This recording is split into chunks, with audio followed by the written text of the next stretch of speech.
here's some of the things to look for when you're talking to buyer's agents.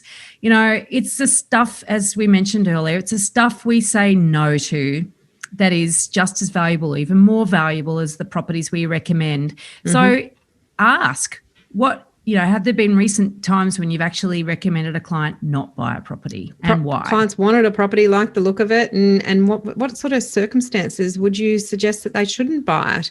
And if they can give you some real examples of when they've actually recommended against a property. So remember, a buyer's agent usually gets paid most of their money once a purchase is made. Some along the way, some with registration fees, but most of the income actually comes once a property is purchased. So if a buyer's agent isn't consistently saying no to properties that either don't meet the brief properly, there's no perfect property. We call them perfectly imperfect. So and it's going to be perfectly imperfect, and you'll only know the compromises once you've been through the journey. But if they can't articulate a number of examples where they've said to someone, the reason that we're not recommending this property is X, X, S, and X, and I really don't think there's a price at which we should, there's no price that we should pay for this property, then they're probably more of a deal maker than an advisor. So look out for that.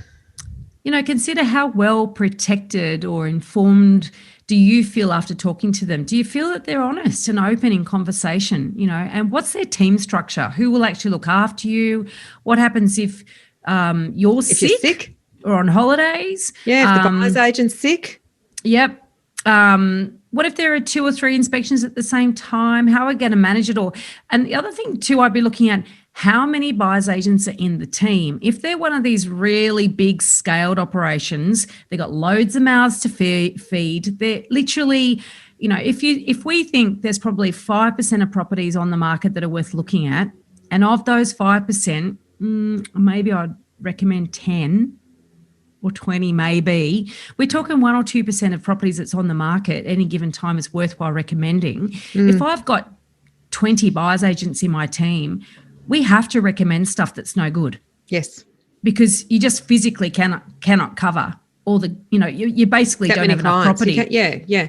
And depending on whether the buyer's agents are on an income, so a salary that, they get paid every week and they can do their groceries and pay their mortgage and all their bills and all that sort of stuff, or are they on commission only?